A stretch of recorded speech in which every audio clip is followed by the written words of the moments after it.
राम कबीर। कबीर कबीर का आज का वचन है। कबीर कहते हैं, कबीर हरि पे डरता। कबीर हरि पे डरता अर्थात डरने का मतलब है, यदि परमात्मा से तुझे प्यार है, उनके संभाल करना चाहता है, देखभाल करना चाहता है, तो क्या करना चाहिए? तो कबीर कहते हैं, उन्हा अन्न न खाए। उन्हा किसका? इन लोगों का जो हृदय में हरि बसे। इस हृदय में, जिसके हृदय में हरि बसते हैं, उन लोगों की बात कहते हैं कि दाजत ही उर डराओ।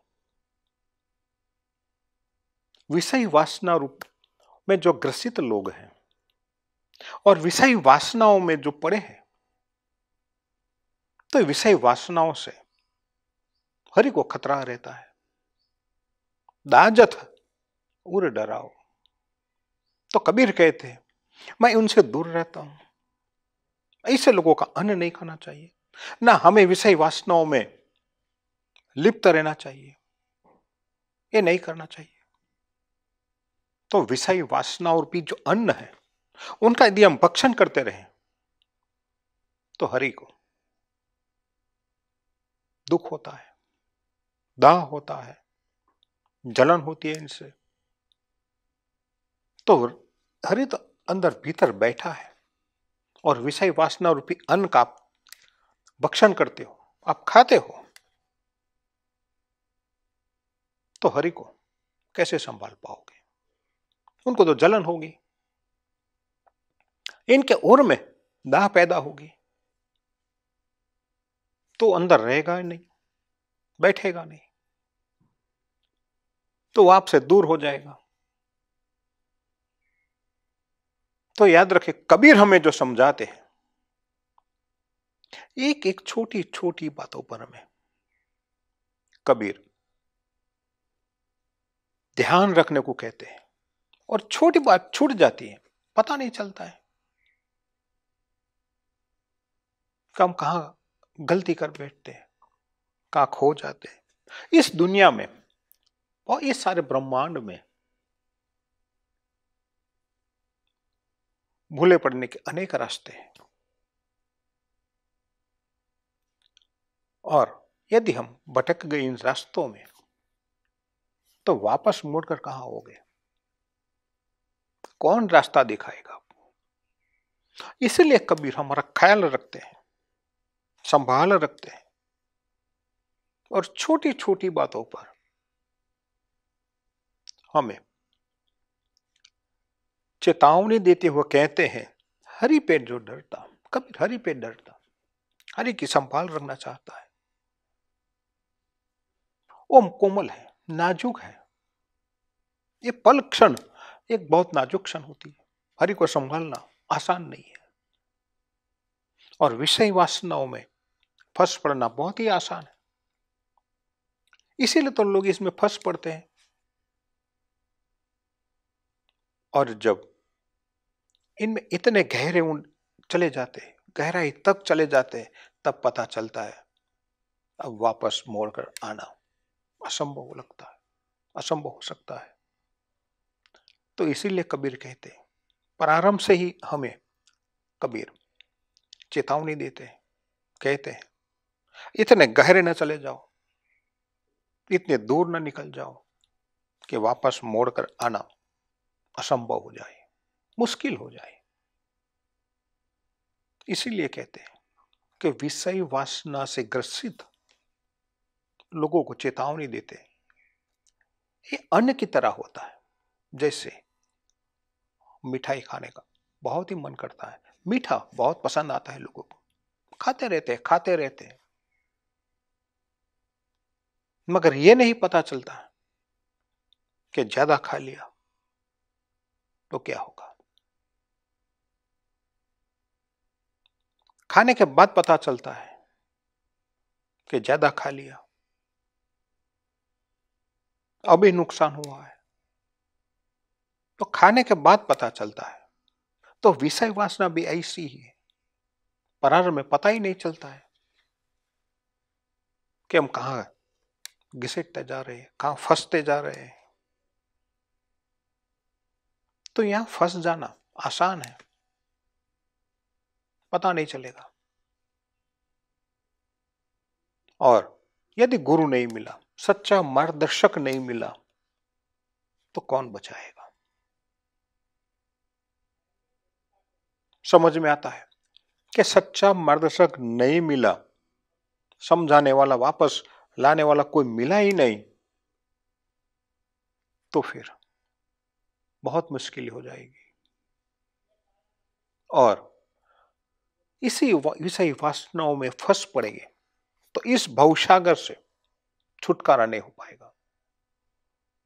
तो इसीलिए कबीर कहते हैं कि विषय वासना रूपी अन्न का त्याग करिए, यानी कि विषय वासनाओं में न पड़े, हमारे अपने आप को बचाए रखें। और बचाते बचाते बाहर निकल जाइए, तभी तो हमारे हृदय के भीतर बैठा हुआ जो परमात्मा है वो हमारे भीतर शांति से बैठे रहेंगे, हमारी मदद करता रहेगा, तभी तो प्रकट होगा।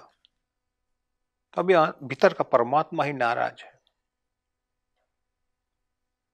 हमने उनकी उपेक्षा कर दी, उनको ही भूल गए, तो क्या होगा? बाहर का परमात्मा काम में ना आएंगे। बाहर कितनी भी तुम अगरबत्तियां जलाते रहो, दिए जलाते रहो, प्रार्थना करते रहोगे, मगर भीतर का परमात्मा तो नाराज है। अब उनको तो आप प्रसन्न नहीं कर सकते हो, आनंदित प्रफुल्लित नहीं रख सकते हो, और बाहर का पत्थर का परमात्मा के सामने आप हाथ जोड़ जोड़कर विनती करते रहते हो, तो कैसे काम बनेगा? वो आपकी सुनने वाला नहीं है, और जो आपकी सुन रहा है उनकी आप संभाल नहीं देख पाते हो, उनको संभाल ना पाते हो। तो कबीर ठीक कहते हैं, जो तुम्हारी सुनता है उनका रक्षण करें, और जो तुम्हारा सुनता ही नहीं है उनके सामने हाथ रगड़ रगड़ कर क्षमा मांगना, प्रार्थना करना, विनती करना, ये व्यर्थ है, कोई काम का नहीं है। पर मनुष्य उल्टा ही करता है, अपने सामने एक मूर्ति खड़ी करता है, तस्वीर खड़ी करता है, फिर हाथ रगड़ रगड़ कर उनसे प्रार्थना करता रहता है, और भीतर में जो बैठा है उनकी उपेक्षा करता है, उनको संभालता नहीं है, और फिर दुखी होता है। तो दुख का कारण हम खुद हैं। भीतर का बैठा परमात्मा का ख्याल नहीं करते, वो समझ में नहीं आता है, और ना कोई समझाने वाला मिलता है, क्योंकि भीतर का परमात्मा मंदिर में नहीं बैठता है, ना आश्रम में बैठता है,